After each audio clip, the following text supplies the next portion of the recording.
Hello dear students, कैसे हैं आप सभी। आई होप कि आप सभी बहुत बढ़िया होंगे और अच्छे से पढ़ रहे होंगे। मैं प्रताप सिंह आप सभी का स्वागत करता हूं परिणाम कोचिंग सेंटर के इस यूट्यूब चैनल पर। सबसे पहले जो स्टूडेंट्स ने हमारे इस चैनल को सब्सक्राइब नहीं किया है वो सब्सक्राइब कर लें, ये उनके लिए बहुत ज़रूरी है क्योंकि हम जो वीडियोस डालते हैं वो काफ़ी इंपॉर्टेंट वीडियोस हैं एग्ज़ाम के पॉइंट ऑफ व्यू से, और पूरी तरह से एग्ज़ाम बेस्ड वीडियोस ही होती हैं ये। तो अगर आपको एग्ज़ाम्स क्रैक करने हैं तो ये वीडियोस हमारे देखने बहुत ज़रूरी हैं, इसलिए आप इस चैनल को सब्सक्राइब कर लें। इसे जो है बगल में बेल आइकन होगा उसे भी प्रेस कर लें ताकि जब भी वीडियोस हम लोग अपलोड करें तो आपको नोटिफिकेशन आ जाए और आप उस वीडियो को देख सकें। इसके अलावा हमारे वीडियोस को और हमारे चैनल को आप सभी अपने फ्रेंड्स के बीच, अपने जो भी ग्रुप्स हैं वहाँ पर ज़्यादा से ज़्यादा लोगों के बीच शेयर करें ताकि हमारे वीडियोस उन तक भी पहुँचें और आपके साथ साथ वो भी इन वीडियोस का फ़ायदा ले सकें। ठीक है, तो अब मैं शुरू करने जा रहा हूँ एक बहुत ही इम्पॉर्टेंट चैप्टर, और चैप्टर का नाम है क्या? चैप्टर का नाम है प्रोनाउंस। प्रोनाउंस एक बहुत इम्पॉर्टेंट चैप्टर है, लेकिन एक जो है अंडर एस्टिमेटेड चैप्टर है। अंडर एस्टिमेटेड इसको हम इसलिए बोल रहे हैं क्योंकि ज़्यादातर जो स्टूडेंट्स होते हैं वो ये समझते हैं कि ये नाउन, प्रोनाउन, एडजेक्टिव चैप्टर से क्वेश्चंस नहीं बनते हैं, जबकि सच्चाई ये है कि काफ़ी सारे क्वेश्चंस जो है प्रोनाउन चैप्टर से बनते हैं, है ना। बहुत सारे क्वेश्चंस हैं। अभी हम लोग जब पढ़ना स्टार्ट करेंगे देखेंगे कि किस तरीके से इसमें एरर्स पूछे जाते हैं, सेंटेंस इंप्रूवमेंट के क्वेश्चंस बनते हैं, लेकिन ये चीज़ें हमें जल्दी किताबों में नहीं मिलती हैं, और या फिर कोई टीचर हमें इतने जो है बेसिक से पढ़ाता नहीं है, इसलिए बहुत बच्चों के कम समझ में आता है। तो मैं जो अभी आपको पढ़ाने जा रहा हूँ एकदम बेसिक है, ताकि आपका प्रोनाउन से रिलेटेड जो भी बेसिक ज्ञान है, जो भी बेसिक नॉलेज है वो एकदम क्या हो जाए, क्लियर हो जाए, ताकि जब एडवांस चीज़ें आपको पढ़ाई जाए तो आपके दिमाग में जल्दी जल्दी वो आ जाएं। ठीक है, तो सबसे पहले ये प्रोनाउन के बारे में हम लोग समझते हैं कि ये प्रोनाउन है क्या। तो आपसे ही मेरा सवाल है कि बताइए प्रोनाउन क्या होता है। बहुत ही सिंपल डेफिनेशन है इसका, आप सभी ने पढ़ रखा होगा। प्रोनाउन को हिंदी में हम लोग क्या बोलते हैं? सर्वनाम, है ना। तो क्या होता है सर्वनाम? जो उसका हिंदी में डेफिनेशन है उसी का इंग्लिश में ट्रांसलेशन कर दीजिए। सर्वनाम क्या होता है? संज्ञा के स्थान पर प्रयुक्त शब्द को क्या कहते हैं? सर्वनाम कहते हैं, है ना। तो what is pronoun? Pronoun is a word used instead of noun, ठीक है ना। Instead of noun, instead of का मतलब होता है उसके स्थान पर, ठीक है ना। इंस्टेड ऑफ का मतलब होता है के बजाय नहीं, ठीक है, वो एक अलग वर्ड है, ठीक है। तो pronouns are words used instead of noun. Pronoun वो वर्ड्स है जो नाउन की जगह पर यूज किए जाते हैं, है ना।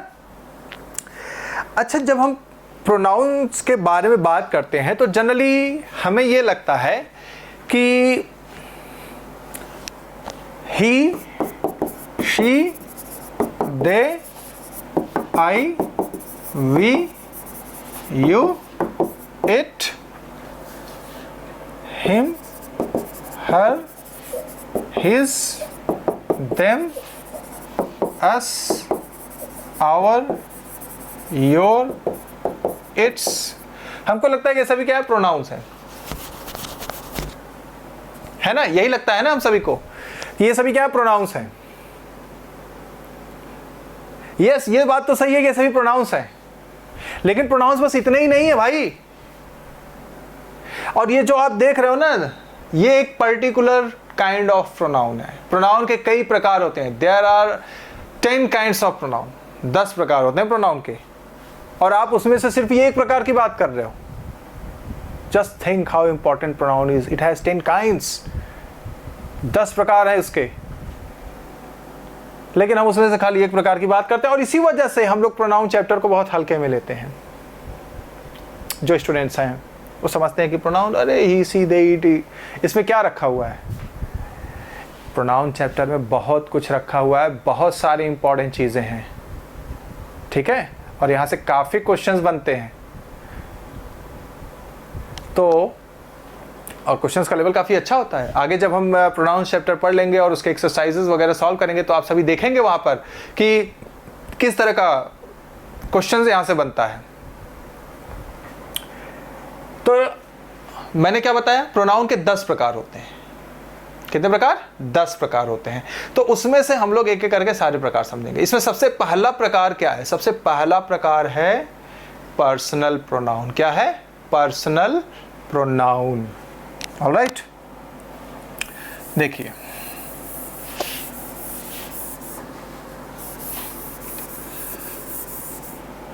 the very first kind of a pronoun is personal pronoun. क्या होते हैं पर्सनल प्रोनाउंस? क्या होता है पर्सनल प्रोनाउन? पर्सनल प्रोनाउन वो प्रोनाउन होते हैं जो किसी नाम की जगह पर यूज किए जाते हैं। नाम, समझ रहे हो ना? आइए इसको एग्जांपल समझें। जैसे अगर मैं कहूं, क्या, जैसे अगर आपसे कहा जाए कि कोई पर्सन है राम, उसके बारे में आप 4 लाइनें बोलिए, ठीक है? तो आपने कहा Ram is a good boy. Ram is a good boy. फिर आपने कहा Ram studies in 10th class. Ram studies in 10th class. फिर आपने कहा Ram's father is a farmer. फिर आपने कहा कि Rahul always helps Ram. I have written 4 statements about Ram over here on the board, and you can read it. Ram is a good boy. Ram studies in 10th class. Ram's father is a farmer, and Ram always helps Ram.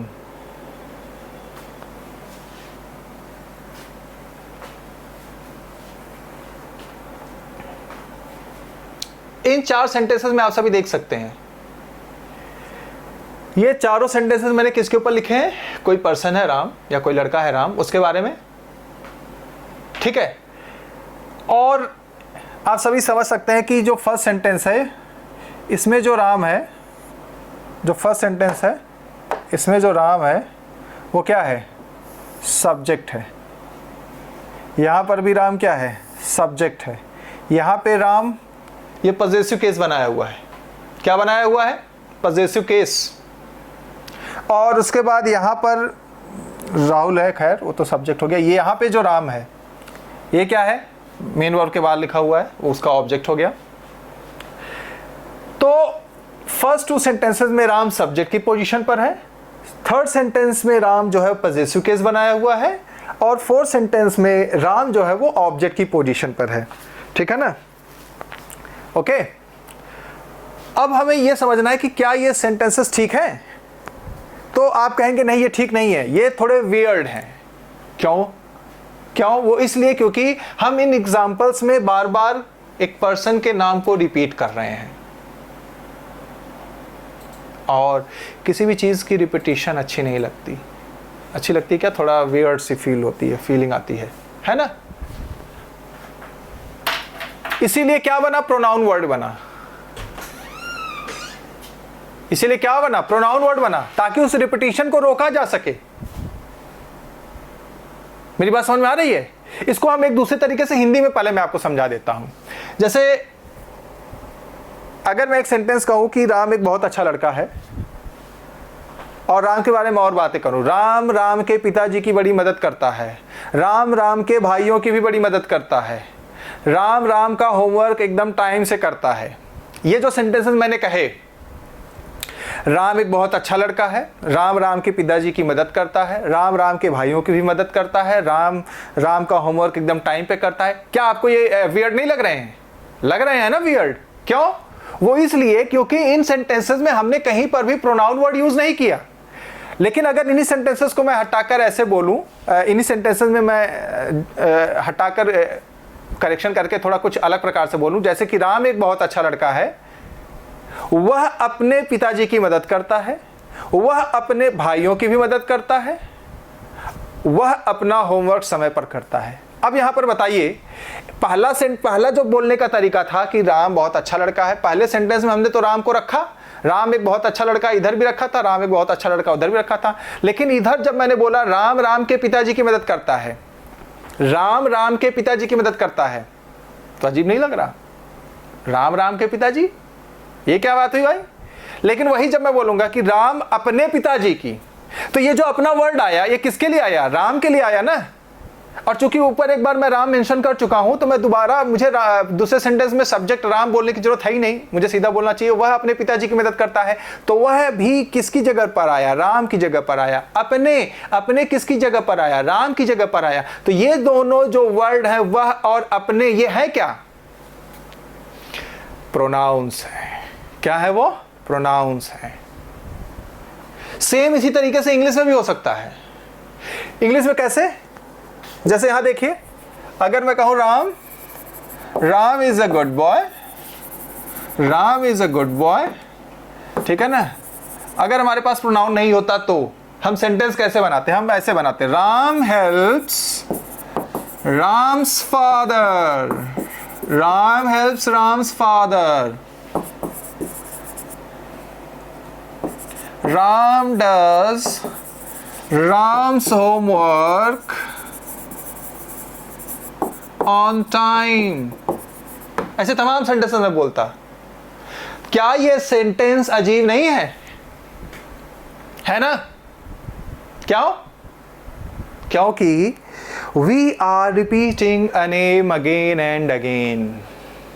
बार बार एक ही नाम का repetition, it doesn't feel good, it looks quite weird. और इसी weirdness से बचने के लिए we use pronouns। इसी रिपीटिशन को रोकने के लिए we use pronouns। यहां पर हमें एक प्रोनाउन यूज करना था, राम helps his father। और चूंकि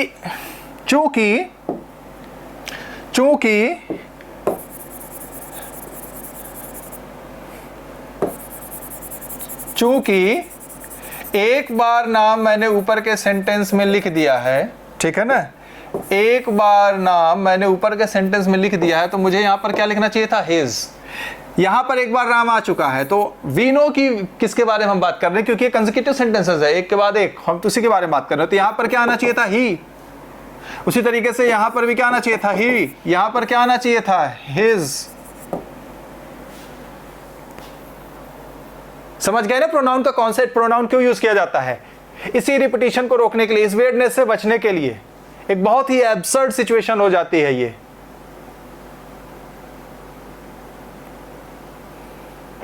I hope you got my point. Why do we use pronouns? That's why we use pronouns, to stop the repetition of a noun. समझ गए ना? To stop that weirdness. So we were here. Pronouns क्यों use करते हैं वो example से मैंने समझा दिया। अब अगर वो बातें आपके समझ में आ गई तो थोड़ा सा ये जो एग्जाम्पल्स मैंने यहाँ पर लिखे हैं, अगर मैं आपसे कहूँ कि इनको आप करेक्ट करिए तो आप क्या करेंगे? आप कहेंगे सर फर्स्ट सेंटेंस में तो राम रहेगा, बिकॉज यहाँ पर फर्स्ट सेंटेंस हमें ये आइडिया मिल रहा है कि हम किसके बारे में बात कर रहे हैं। लेकिन सेकेंड सेंटेंस में हम क्या करेंगे? सेकेंड सेंटेंस में हम लोग यहाँ से राम हटा देंगे और इसकी जगह क्या लिखेंगे? ही। हम लिखेंगे he studies in 10th class. इस थर्ड सेंटेंस में से हम लोग क्या करेंगे? राम हटा देंगे, यहाँ पर क्या लिखेंगे? His father. और इस फोर्थ सेंटेंस में से भी हम लोग यहाँ से भी राम हटा देंगे और यहाँ पर क्या लिखेंगे? यहाँ पर क्या लिखेंगे? सॉरी, यहाँ पर क्या लिखेंगे? हिम। क्या लिखेंगे? Him. So you can see Ram is a good boy, he studies in 10th class, his father is a farmer and Rahul always helps him. Now these four sentences are correct. ये चारों sentences अब सही हैं। क्यों? क्योंकि हमने repetition के noun का जो रिपीटिशन था वो हटा दिया। हमने अब क्या किया वो समझिए। हमने यहां पर ये जो पोजीशन थी किसकी थी? सब्जेक्ट की। तो यहां पर कोई ऐसा प्रोनाउन लगाया जो सब्जेक्ट की जगह पर लिखा जा सकता है। यानी ये जो प्रोनाउन है ये क्या बताता है? ये बताता है सब्जेक्ट। समझे मेरी बात को? और यहां पर ये जो राम है इसके साथ एपोस्ट्रोफी एस लगा हुआ है, तो ये क्या बता रहा है? ये पजेसिव केस बता रहा है। तो यहां पर हम एक ऐसा प्रोनाउन लिख रहे हैं जो कि पजेसिव केस दिखाने के लिए यूज कर रहे हैं। तो हम यहां पर जो प्रोनाउन यूज कर रहे हैं वो क्या यूज कर रहे हैं? Possessive case. समझ गए ना। और यहाँ पर राम ऑब्जेक्ट की जगह पर है, तो यहाँ पर हम एक ऐसे नाउन या ऐसे प्रोनाउन का प्रयोग करेंगे जो कि ऑब्जेक्ट की जगह पर लिखा जा सके। तो ये जो हिम है ये क्या बता रहा है, ये ऑब्जेक्ट के रूप में यूज हुआ है। तो आप सभी देख सकते हैं कि जब हमने नाम लिखा, ठीक है, राम चाहे सब्जेक्ट की जगह पर हो, चाहे पजेसिव केस बनाना हो, चाहे ऑब्जेक्ट की जगह पर लिखना हो, राम में कोई चेंजेस किया क्या मैंने?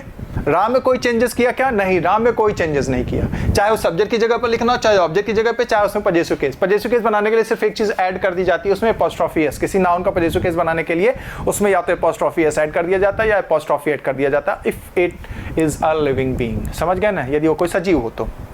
आगे नाउन में हम देखेंगे उसमें। तो नाउन में कोई चेंजेस नहीं, देख सकते हैं आप सभी, कहीं कोई चेंज किया नहीं। But when I started writing a pronoun, when I started substituting that particular noun with a suitable pronoun, एक सुटेबल प्रोनाउन से हमने उसको सब्स्टिट्यूट करना स्टार्ट कर दिया, तो व्हाट डिड वी फाइंड, हमने क्या पाया? हमने यहां पर यह पाया कि if I am using a pronoun at the place of subject, it is in a different case. If I am using it at a place of object, it is in different case. And if I have to make possessive case, it should be in a different case. मतलब कि अगर मैं pronoun को subject की जगह पर लिख रहा हूं तो किसी और केस में लिखा जाएगा, ऑब्जेक्ट की जगह पर लिख रहा हूं तो किसी और केस में लिखा जाएगा, पजेसिव केस में लिख रहा हूं तो किसी और केस में लिखा जाएगा। आप सभी देख सकते हैं यहां पर ही, हिज, हिम, तीन अलग अलग केस है ना, एक ही प्रोनाउन से बने हैं, एक ही प्रोनाउन से बने हैं, लेकिन उसके केस तीन अलग अलग हैं। समझ रहे हैं मेरी बात को? तो इसका मतलब यह होता है, इसका मतलब यह होता है कि जो प्रोनाउंस हैं उनके तीन केस होते हैं। कितने केस होते हैं? तीन केस। हम इनको एक टेबल के माध्यम से लर्न करते हैं, ठीक है। प्रोनाउंस के कितने केस होते हैं? पर्सनल प्रोनाउंस के 3 case. There are 3 cases of personal pronouns. Which are these 3 cases? We will learn it. देखिए मैं यहाँ पे एक टेबल बना रहा हूँ, आप भी इस टेबल को अपनी नोटबुक में नोट कर लीजिए या फिर स्क्रीनशॉट ले लेना। एक तो होता है पर्सन। क्या होता है?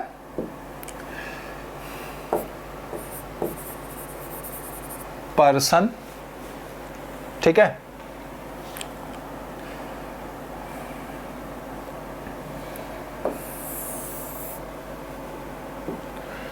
उसके बाद इसको बोलते हैं क्या? सब्जेक्टिव, या इसको नॉमिनेटिव केस भी बोलते हैं। कुछ बुक्स में नॉमिनेटिव केस लिखा होता है। मैं यहाँ पे आपकी सिंप्लिसिटी के लिए क्या लिख रहा हूँ? सब्जेक्टिव केस, ताकि आपको आसानी से समझ में आ जाए। सॉरी। एक होता है ऑब्जेक्टिव केस,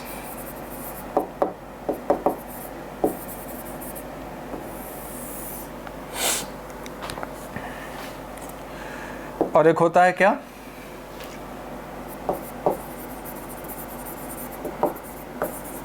पजेसिव केस, ठीक है। अब देखिए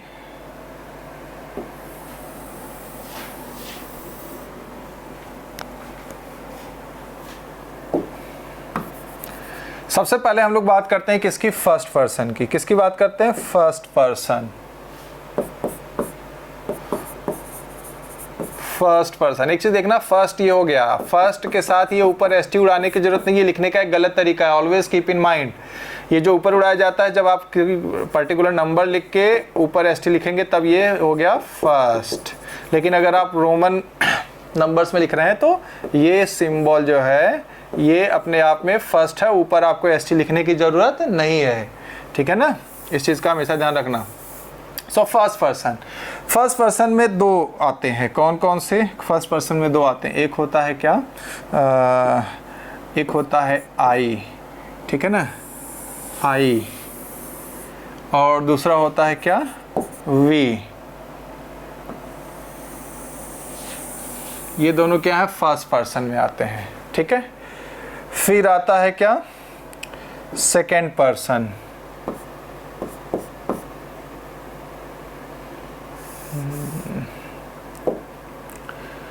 सेकेंड पर्सन, मैं वही गलती करने जा रहा हूँ जो आपको अभी सिखाया मैंने। सेकेंड पर्सन में क्या आता है? यू। और एक होता है थर्ड पर्सन, इसमें क्या क्या आता है? ही, शी, दे और लास्ट में क्या है? इट। ठीक है।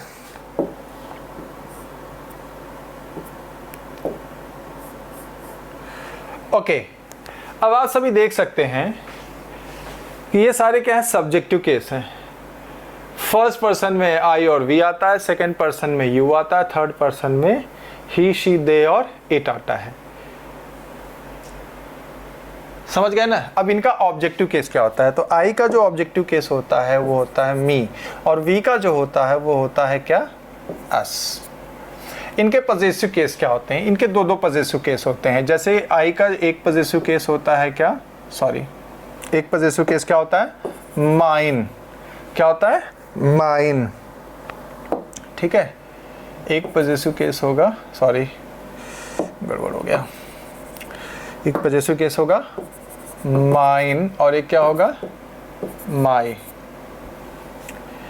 वी का भी दो पॉजेसिव केस होता है, एक होता है आवर्स और एक होता है क्या? आवर।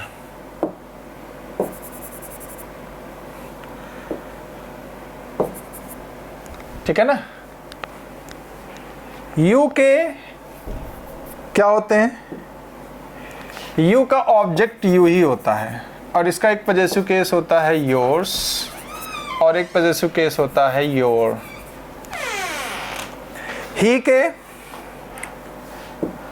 ही का ऑब्जेक्ट होता है हिम, इसका पॉजेसिव केस है हिज और हिज। शी का है हर, पॉजेसिव केस एक होता है हर्स, एक होता है हर। दे का ऑब्जेक्ट होता है देम, पॉजेसिव केस होता है एक तो देयर्स और एक होता है क्या? देयर। ठीक है। इट का ऑब्जेक्ट इट ही होता है और इसका एक ही पॉजेसिव केस होता है और वो है क्या? इट्स। यहाँ पर इसका कोई पॉजेसिव केस नहीं होता, सो बी वेरी केयरफुल। ठीक है ना? और चूंकि दो पॉजेसिव केस है तो सिंपल सी बात है, ये एक ही नाम से नहीं जाने जाते होंगे, इनको दो अलग अलग नामों से जाना जाता है। I'm sorry। ये दो अलग अलग नाम कौन से हैं? आइए वो भी देख लीजिए। ठीक है ना? ये जो इधर वाला है इसको कहते हैं पॉजेसिव एडजेक्टिव। क्या कहते हैं? Possessive adjective. ठीक है ना? Possessive adjective. और ये जो इधर वाला है इसको हम लोग बोलते हैं क्या? Possessive pronoun. क्या बोलते हैं? Possessive pronoun. So this is your table of personal pronoun. First person में आई और वी होता है, इसका सब्जेक्ट केस आई और वी होता है, ऑब्जेक्ट मी और अस होता है, और माइन और माई, आवर्स और आवर ये क्या है? पॉजेसिव केस हैं। ठीक है, जिसमें से ये पॉजेसिव प्रोनाउन कहे जाएंगे। इस कॉलम में जो है ये सारे पॉजेसिव प्रोनाउन है, इस कॉलम में जो है इनको पॉजेसिव एडजेक्टिव है। तो आगे जब भी आपसे कहा जाए पॉजेसिव एडजेक्टिव तो आपके दिमाग में तुरंत आना चाहिए क्या? My, your, his, her, our. There are 7 possessive adjectives. My, your, our, his, her, their, its. All right. So these are our 7 possessive adjectives, and these are possessive pronouns. There are 6 possessive pronouns. Mine, ours, yours, his, hers, theirs. यहाँ पे आपको थोड़ी confusion हो सकती है कि his जो है यहाँ पे भी है, यहाँ पे भी है, तो his को हम possessive adjective माने या possessive pronoun माने. It is very simple to identify. ठीक है, अगर पॉजेसिव एडजेक्टिव जो होते हैं उनके बाद हमेशा कोई नाउन आता है, पॉजेसिव प्रोनाउन के बाद कोई नाउन नहीं आता है। ठीक है ना? बी वेरी केयरफुल, अभी आगे हम लोग देखने वाले हैं। तो सबसे पहले फर्स्ट पर्सन क्या होता है इसको समझ लीजिए। First person means what? First person is जिसके बारे में बात होती है। फर्स्ट पर्सन जो जिसके बारे में बात होती है वो नहीं होता फर्स्ट पर्सन, जो स्पीकर होता है वो फर्स्ट पर्सन होता है। For example here I am first person because I am telling you everything. ठीक है, मैं आपको बता रहा हूँ। ठीक है, तो मैं जो भी बातें बोलूँगा वो अपने लिए हमेशा आई करके बोलूँगा। तो I am a teacher of English. समझ गए ना? I am a teacher of English. I live here in Delhi. ठीक है, I have total 12 years of teaching experience. तो ये जो भी बातें मैं आपको बोल रहा हूँ, ये मैं किसके लिए बोल रहा हूँ? मेरे लिए बोल रहा हूँ, समझ गए ना? तो I am the first person because I am the speaker. और अगर यही बात आप बोलेंगे तो you are the first person because you are the speaker. लेकिन अभी मैं आपके लिए क्या वर्ड यूज कर रहा हूं? यू। तो यू जो होता है वो लिसनर होता है। यू जो होता है वो क्या होता है? लिसनर होता है। Second person is always a listener. Second person is always a listener. जो भी मेरी बातें सुन रहे हैं, हर कोई इस वीडियो के माध्यम से जो भी ये बात सुन रहा है, वो सब के सब क्या है? सेकेंड पर्सन है। लेकिन अगर मेरी ये बात कोई बाई चांस सुन रहा है, he is not the real audience, ठीक है ना, वो रियल लिसनर, वो मेरी बात जो है डेलिबरेटली नहीं सुन रहा है, बाई चांस सुन रहा है। जैसे जो स्टूडेंट है वो डेलिबरेटली सुन रहे हैं क्योंकि उनको नॉलेज मिल रहा है, उनको एग्जाम क्रैक करना है। लेकिन जो बाई चांस सुन रहा है, गलती से सुन लिया, आपने चालू कर दिया अपना फ़ोन या अपना स्मार्टफोन या अपना कंप्यूटर, यूट्यूब चैनल आपने चालू कर दिया और वहाँ पे मेरी आवाज़ आ रही है, बगल के कमरे में आपके पिताजी सुन रहे हैं, आपकी सिस्टर सुन रही है, मदर सुन रही है। They are not the second person, they are third person because they are not my real audience. समझ गए ना? वे मेरे रियल ऑडियंस नहीं हैं। जो मुझे सुन रहे हैं किसी पर्पस से, सिर्फ वही सेकेंड पर्सन है। जो मुझे सुन रहे हैं बिना किसी पर्पस के, by chance, they are third person. जिसके बारे में बात होगी वो भी थर्ड पर्सन होगा, ठीक है? जैसे कि अभी पीछे हमने जो स्टेटमेंट लिखा था राम के बारे में, वहां राम के बारे में बात कर रहे थे। That means Ram is not present over there, but we are talking about Ram. So the person about whom we are talking is third person. जिसके बारे में भी बात होगी वो थर्ड पर्सन होगा। समझ गए मेरी बात को? जैसे आप और आपका फ्रेंड अगर मेरे बारे में बात कर रहे हैं तो मैं थर्ड पर्सन हुआ। जो भी बोलेगा वो फर्स्ट पर्सन, जो सुनेगा वो सेकेंड पर्सन। समझ गए मेरी बात को? तो जो बोलता है फर्स्ट पर्सन है वो, जो सुनता है सेकंड पर्सन है वो, जो वहां मौजूद नहीं है या जिसके बारे में बात नहीं होती या जो उस कन्वर्सेशन का रियल ऑडियंस नहीं है, वो सब क्या है? थर्ड पर्सन है। क्या है? Third person. समझ गए मेरी बात को? क्लियर है? First person, second person, third person. First person में आई और we. I singular but it is considered plural in present definite tense, ठीक है ना? In present definite and present perfect tense. समझ गए? तो आई एक किसी पर्सन की बात करेगा। वी, मेरे साथ अगर कुछ लोग और खड़े होकर बोले, मान लीजिए मेरे साथ जो है मैथ्स की फैकल्टी भी आ गई, रीजनिंग की फैकल्टी भी आ गई, जीएस की फैकल्टी भी आ गई, तो हम सब खड़े होकर बोलेंगे तो हम क्या बोलेंगे? वी। क्या बोलेंगे? वी। अकेले मैं बोलूंगा तो आई। वी द फैकल्टीज ऑफ परिणाम कोचिंग सेंटर। समझ गए मेरी बात को? मैं क्या बताना चाह रहा हूं? क्योंकि अब हम सब साथ में बोल रहे हैं तो वी। अब जो भी बोलेगा वो हमेशा फर्स्ट पर्सन होगा। अकेले मैं तो आई, मेरे साथ 2-3 लोग 4 लोग और खड़े होकर बोलेंगे तो वी, क्योंकि हम सब बोल ही रहे हैं और आप सुन रहे हैं, आप सेकंड पर्सन, ठीक है? और जो नहीं सुन रहा, जिसके बारे में बात होगी या जो बाई चांस सुन रहा है, गलती से सुन रहा है, वो सभी क्या है? थर्ड पर्सन है। समझ गए मेरी बात को? अगर इतनी बातें क्लियर हो गई तो हम लोग आगे बढ़े, ठीक है? तो ये है आपका ये चार्ट जो है, इसको आप सभी या तो अपनी नोटबुक में नोट कर लीजिए या फिर इसके स्क्रीनशॉट ले लीजिए। बहुत ही हेल्पफुल है, क्योंकि अगर आपको समझ में प्रोनाउन नहीं आएगा तो आगे एक टॉपिक है नरेशन। समझ गए ना? वहाँ पर आपसे बहुत गलतियाँ होंगी। अगर आप प्रोनाउन अच्छे से नहीं समझ पाएंगे ना, ये चार्ट अगर आप अच्छे से नहीं समझ पाएंगे ना, तो नरेशन में आपसे बहुत गलतियाँ होंगी। क्यों मालूम है? क्योंकि नरेशन में जब हम डायरेक्ट नरेशन से इनडायरेक्ट नरेशन बनाते हैं तो वहां पे प्रोनाउंस में चेंजेस किए जाते हैं, और वो चेंजेस आप तभी कर पाएंगे जब आपके समझ में ये बात आ गई होगी, ये टेबल आ गया होगा अच्छे से। समझ गए मेरी बात को? सो आगे बढ़िए। आगे क्या है देखिए। अब अगर आप इन सारी चीज़ों को समझ गए होंगे तो आप ये सोच रहे होंगे कि इनमें एग्जाम में क्वेश्चन कैसे बनते हैं। बिल्कुल, एग्जाम में क्वेश्चंस कैसे बनते हैं, हम लोग वही चीज़ यहाँ पर डिस्कस करने के लिए हैं। अब जैसे मैं आपके सामने एक एग्जांपल लिख रहा हूँ, जैसे कि हम लोग कई बार फ़ोन पे बात करते हैं। जैसे मान लीजिए कोई मेरा फ्रेंड है, उससे मेरी बात हो रही है। Yes Rahul, how are you? Yeah I am good dear. today we are organizing a party, so you are coming? No? Yeah, I am coming. And who else? और कौन आ रहा है तुम्हारे साथ? तो मैं क्या बोलूँगा? Me and my friends.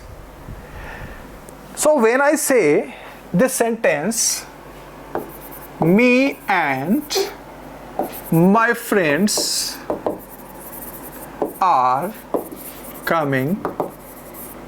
Me and my friends are coming. Look at the sentence very carefully. आपको क्या लगता है सेंटेंस सही है कि गलत है? हम स्पीकिंग में अक्सर बोलते हैं, ये जो सेंटेंस मैंने यहां पर बोर्ड पे लिखा है ना, when we speak in English, many a time we use this phrase, me and my friends, me and my brothers, me and my colleagues, whatever. Is this a correct sentence? No, not at all. बिल्कुल नहीं है ये correct. This is absolutely a wrong sentence. ये पूरी तरह से एक गलत वाक्य है. जिसने भी इस वाक्य को बोला है गलत बोला है. तो जब भी अब आप किसी कन्वर्सेशन में आप ये सुने कोई बोल रहा हो me and my friends are coming, तो तुरंत उसको टोकिए कि भाई गलत अंग्रेजी मत बोल, ज़्यादा अंग्रेजी का इंप्रेशन मेरे पे मत झाड़, मुझे भी आता है इसलिए मैं तेरे को टोक रहा हूँ. समझ गए ना क्या टोक रहा हूँ? कि मी एंड माई फ्रेंड्स. अब गलत क्यों है? What's the reason behind this? What's the logic? The logic is that ये पोजीशन किसकी है भाई? ये पोजीशन किसकी है? ये जो पोजीशन है इस सेंटेंस में, ये किस चीज की पोजीशन है? भाई सेंटेंस में हम कोई भी वर्ड लिखते हैं तो उसका एक तो होता है क्या? एक तो होता है उसका रियल नेम. रियल नेम का मतलब पार्ट्स ऑफ स्पीच के हिसाब से, और दूसरा उसका एक होता है फंक्शनल नेम. फंक्शनल नेम मतलब वो जिस पोजीशन पर है, या उसको हम पोजीशनल नेम भी बोल सकते हैं कि वो जिस पोजीशन पर है वह पोजीशन किस तरह के फंक्शन के लिए है. आप सभी इस चार्ट से ये समझ सकते हैं, आप सभी इस चार्ट से ये समझते हैं कि मी क्या है? ऑब्जेक्टिव केस है ना. और इस सेंटेंस में ये जो पोजीशन है मी एंड माय फ्रेंड्स, ये किसकी पोजीशन है? ये सब्जेक्ट की पोजीशन है. किसकी पोजीशन है? सब्जेक्ट की पोजीशन है ना. और सब्जेक्ट की जगह पर मैंने क्या लिखा हुआ है? ऑब्जेक्ट लिखा हुआ है.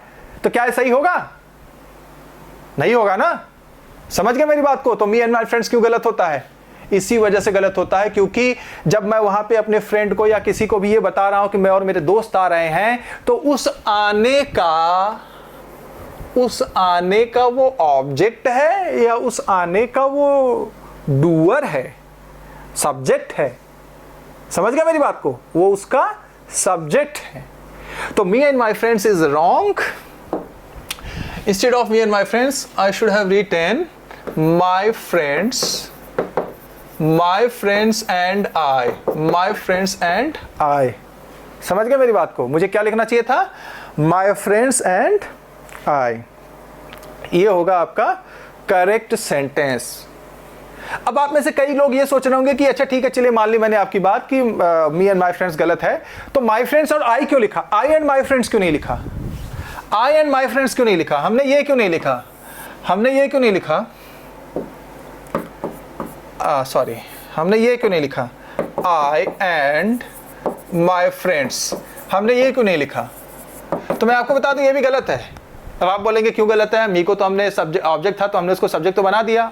मी का आई हो गया, आई सब्जेक्ट है, सब्जेक्ट की पोजीशन पर है. सही है, बिल्कुल सही बात है. आपका लॉजिक जो है ये थोड़ा सही है, लेकिन इसमें कुछ और भी लॉजिक इन्वॉल्व है. समझ गए ना? ये तो एक लॉजिक इन्वॉल्व हो ही गया कि भाई वो पोजीशन है सब्जेक्ट की और वहाँ पे सब्जेक्ट आना चाहिए, ऑब्जेक्ट नहीं आना चाहिए. लेकिन इसमें एक और भी लॉजिक है कि एक्चुअली हम ऐसे ही कोई भी प्रोनाउन, 3 अलग अलग पर्सन के प्रोनाउन है ना, तो हम ऐसे ही किसी पर्सन के प्रोनाउन कहीं पर भी नहीं लिख सकते. उनको लिखने का एक ऑर्डर होता है. वो ऑर्डर क्या होता है वो आगे हम लोग समझेंगे. अभी फिलहाल जो मैं आपको समझा रहा हूँ वो समझने की आप कोशिश करिए. तो अगर आप आई एंड माई फ्रेंड्स लिखेंगे तो गलत है. ऑर्डर क्या होता है वो आगे हम समझ लेंगे. ठीक है ना? तो हमारा जो करेक्ट सेंटेंस हो माई फ्रेंड्स एंड आई होगा. माई friends and I R coming. Never use. तो इस चीज़ से हमने क्या निकाला? इस चीज़ से हमने ये निकाला, हमारा जो कंक्लूजन है कि सब्जेक्ट की जगह पर सब्जेक्ट यूज़ करिए न कि ऑब्जेक्ट. सब्जेक्ट की जगह पर सब्जेक्ट यूज़ करिए न कि ऑब्जेक्ट। ठीक है ना। अब कहाँ कहाँ सब्जेक्ट यूज किया जा सकता है, एक तो ये पोजीशन हो गई, दूसरा, ठीक है, दूसरा क्या है, दूसरा कभी कभी आप पढ़ते हैं, जैसे कि अगर मैं ये कहूँ क्या, Rahul is taller than him, एक सेंटेंस ये हो गया। या फिर एक सेंटेंस मैं और कहूँ कि कविता is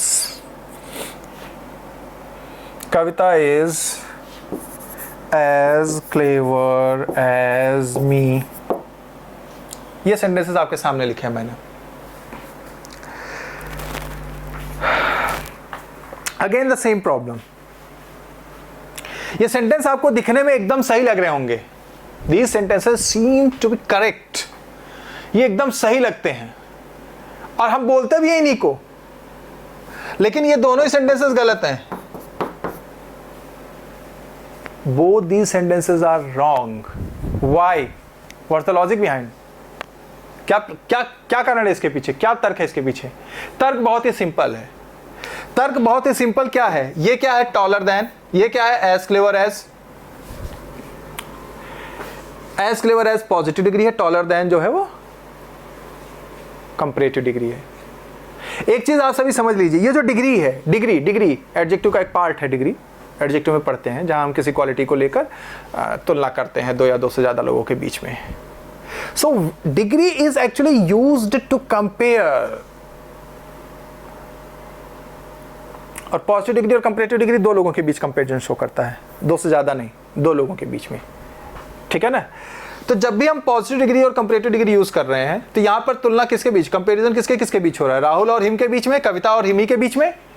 तो ये राहुल क्या है, सब्जेक्ट है, और ये हिम क्या है, ऑब्जेक्ट है। नाउ यू टेल मी, क्या मैं किसी स्कूल के प्रिंसिपल की तुलना उस स्कूल के चपरासी से कर सकता हूं कि भाई इस स्कूल का प्रिंसिपल तो कोई काम नहीं करता, बस आके ऑफिस में बैठता है, लेकिन वो बेचारा चपरासी बहुत मेहनत करता है, दिन रात झाड़ू पोछा क्लीनिंग वगैरह में लगा रहता है। Is this comparison valid? क्या ये जो कंपैरिजन है वैलिड है, सही होगा? क्या मैं मुकेश अंबानी की तुलना किसी एक नॉर्मल पर्सन से कर सकता हूं? क्या मैं हमारे प्राइम मिनिस्टर नरेंद्र मोदी जी की तुलना किसी एक नॉर्मल मिनिस्टर से कर सकता हूं, या हमारे गांव के प्रधान से कर सकता हूं? अरे मोदी जी कितनी विदेश यात्रा कर रहे हैं, हमारे गांव का प्रधान तो कहीं विदेश में नहीं जा रहा है। Is this comparison valid? क्या कंपैरिजन वैलिड है? और any such kind of comparisons between these two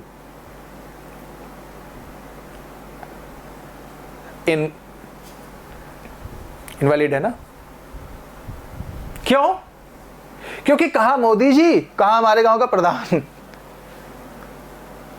कहा मुकेश अंबानी, कहा एक साधारण व्यक्ति, कहा प्रिंसिपल, कहा उसके रोल्स और फंक्शंस अलग हैं, और कहा वो चपरासी, उसके रोल्स और उसकी ड्यूटीज अलग हैं। मेरी बात समझ में आ गई सबको? तो वही चीज यहां पर भी वैलिड है।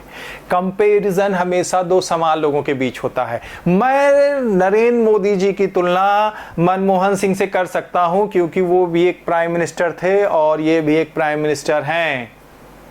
मैं मुकेश अंबानी की तुलना गौतम अडानी से कर सकता हूं, लक्ष्मी मित्तल से कर सकता हूं, ठीक है ना, बिल गेट से कर सकता हूं, ऐसे लोगों से कर सकता हूं जो कि क्या है, खुद करोड़पति हैं, अरबपति हैं, billionaire, they are billionaires. Mukesh Ambani is a billionaire, Gautam Adani is a billionaire, Bill Gates is a billionaire. तो कंपैरिजन किस में होगा? बराबर के लोगों में होगा ना, बराबर के लोगों में होगा ना, कि मुकेश अंबानी की तुलना मैं किसी ऐसे राह चलते आदमी से कर दूंगा? नहीं, it is not possible, it is not valid, it is invalid. So the same concept applies here. Rahul subject है, तो सब्जेक्ट की तुलना सब्जेक्ट से होनी चाहिए भाई, ऑब्जेक्ट से नहीं। ऑब्जेक्ट इंफीरियर होता है।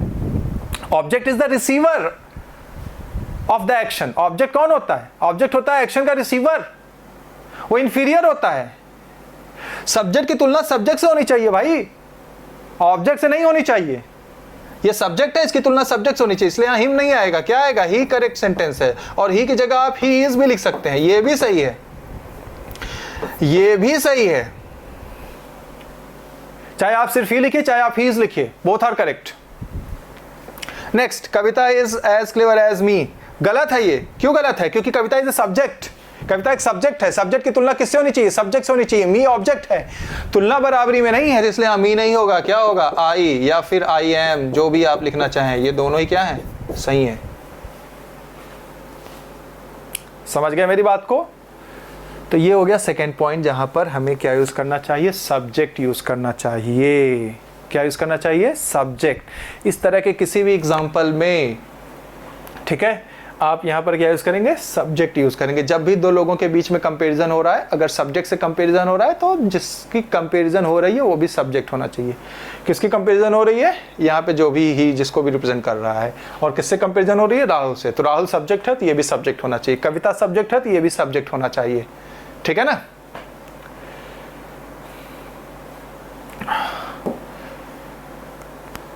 Got my point, everybody? If you got this point, we'll move a little bit further. What's next?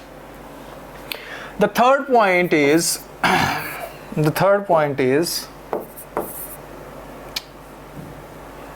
what's the third point? The third point is if I say, sometimes we do say this, it is me, it is me, or it is me who is to blame.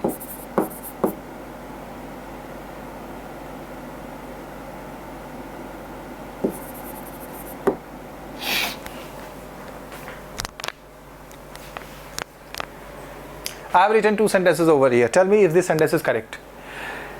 You will say, of course, these two sentences are absolutely correct.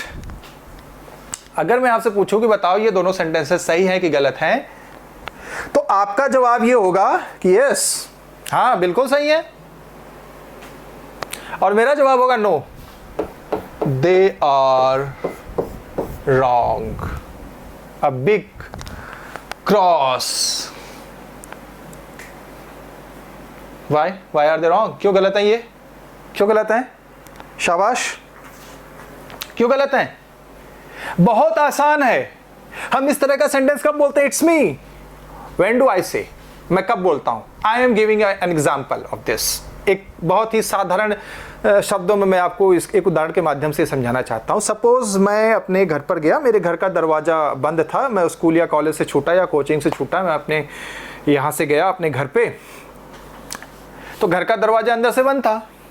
मैंने दरवाजे पे knock किया, टक टक टक टक। अंदर से मेरी मम्मी ने पूछा कौन? हु? कौन? हु? मैं क्या बोलूंगा? इंग्लिश में अगर मुझे बोलना हो तो मैं क्या बोलूंगा? It's me. अब आपका और मेरा या ऐसे बहुत सारे लोगों का जो आंसर होगा वो यही होगा। जब भी अंदर से आवाज आएगी हु, तो हम कहते हैं इट्स मी। कौन? It's me. कौन किसके लिए यूज किया जाता है? कौन किसके लिए यूज किया जाता है? आइए थोड़ा सा कॉन्सेप्ट पे नजर डाल लेते हैं। कौन, कौन का इंग्लिश वर्ड क्या होता है? हु। कौन का इंग्लिश वर्ड क्या होता है? Who. Who is use for a subject और एन ऑब्जेक्ट। हु का प्रयोग सब्जेक्ट के लिए किया जाता है या फिर ऑब्जेक्ट के लिए किया जाता है? किसके लिए किया जाता है? My question to you is, why do we use who? Who का प्रयोग हम क्यों करते हैं? For what do we use who? Who का प्रयोग हम किस लिए करते हैं? Do we use it for a subject? क्या हम इसका प्रयोग किसी सब्जेक्ट के लिए करते हैं? और an object या किसी ऑब्जेक्ट के लिए? शाबाश। Who का प्रयोग सब्जेक्ट के लिए किया जाता है। कौन से हम सब्जेक्ट के बारे में जानना चाहते हैं? Who is used for subject? तो जब आप से पूछा गया हु या कौन, तो आप कहेंगे इट इज मी। मी क्या हो गया? मी तो ऑब्जेक्ट हो गया ना, मी तो ऑब्जेक्ट हो गया ना। मेरी बात समझ गए मैं क्या समझाना चाहता हूं? आपने दरवाजा नॉक किया था तो यू आर द सब्जेक्ट। अगर यही पूरा क्वेश्चन पूछा जाता आपसे कि who knocked at the door, who knocked at the door, so what will be your answer? I knocked at the door. क्या होगा आपका उत्तर? अगर हम इंग्लिश में ये पूरा क्वेश्चन बनाते सिर्फ कौन या सिर्फ हु बोलने के बजाय अंदर से मम्मी हमारी पूछती कि who knocked at the door, तो हम क्या उत्तर देते? अगर हमें पूरा उत्तर देना होता तो हम क्या बोलते? I knocked at the door, I knocked at the door. So I subject ना, ये इसका सब्जेक्ट हुआ ना। तो वही सेम चीज यहां पर भी होगी ना। इट इज मी अगर आप कहोगे तो इसका मतलब ये हो गया कि आपको किसी ने नॉक किया। जैसे कई बार हम किसी के सिर पे पीछे से नॉक कर देते हैं, खट खट खट, यहाँ पे तेज चोट लगती है ना, यहाँ पे ऐसे कोई नॉक करेगा तो। समझे भाई? सो ये रॉन्ग है, इसलिए यहां पर इट इज मी नहीं आना चाहिए, इट इज आई आना चाहिए। It is I, it's I. उसी तरह से यहाँ पे इट्स आई, यहाँ पे तो दो गलतियां, इट्स आई और इसकी जगह यहाँ पर क्या होगा? एम होगा। It's I who am to blame.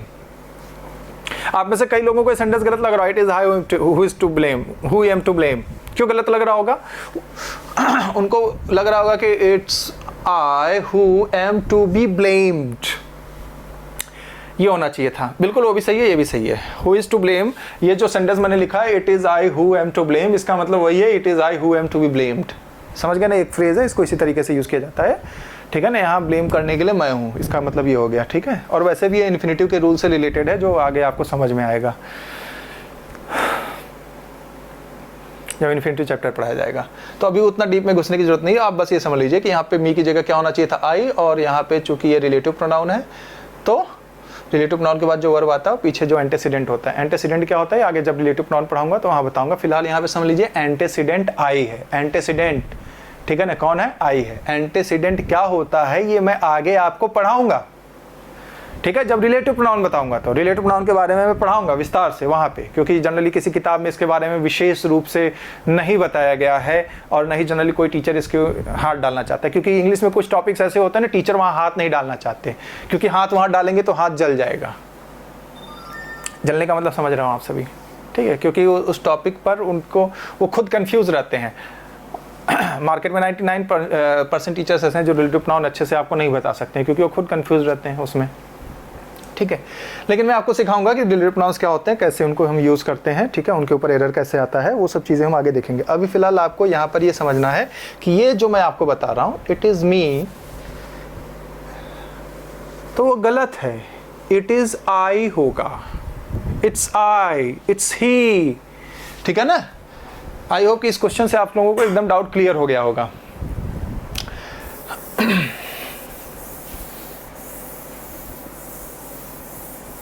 तो अगर आपको कहीं पर लिखा मिल रहा है,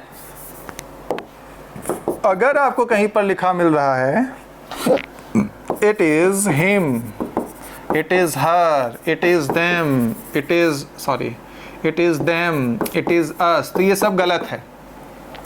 इन सभी को हटाकर आपको क्या लिखना चाहिए? It is he, it is she, it is they, it is we, ये सब होता है सही, या फिर इट इज आई। कभी कभी ये पास्ट फॉर्म में भी लिखा इट वॉज हिम, गलत हो गया, it was he, it was they, समझ गए ना। अब आप ये सोचेंगे कि दे तो प्लूरल है तो हम इज क्यों लगा रहे हैं, आर क्यों नहीं लगा रहे हैं, अभी प्लूरल है तो हम इज क्यों लगा रहे हैं, आर क्यों लगा रहे हैं, क्योंकि हमारा जो सब्जेक्ट है यहाँ पे इट है ना कि वो सब है। समझ गए मेरी बात को? ओके। एक चीज और, वो चीज ये कि कभी कभी ना ये इंटरोगेटिव फॉर्म में भी पूछ दिया जाता है, जैसे कि लिख दे क्या, इज इट हिम, गलत है, क्या होगा? इज इट ही, समझ गए ना। या फिर एक दूसरा एग्जांपल लिख दूं, इजंट, नेगेटिव फॉर्म में दे दिया, इजंट इट शी या इजंट इट हर, तो ये क्या है? गलत है, क्वेश्चन मार्क यहाँ आएगा। क्या होना चाहिए था यहाँ पे? शी। आई होप कि अब आप ये सभी समझ गए होंगे अच्छे से। तो इस चीज का विशेष ध्यान रखिए, ठीक है, इस चीज का विशेष ध्यान रखिए। इसके ऊपर और एग्जांपल मैं देता हूं आपको। जैसे अगर मैं ये कहूं क्या कि if I were him, sorry, if I were him, if I were him I wouldn't go there। यह सेंटेंस सही है गलत है? If I were him, I wouldn't go there। अब आप में से कई स्टूडेंट्स को यह सेंटेंस सही लग रहा होगा, लेकिन यह सेंटेंस भी गलत है। This is also a wrong sentence and the same mistake over here। क्या है मिस्टेक?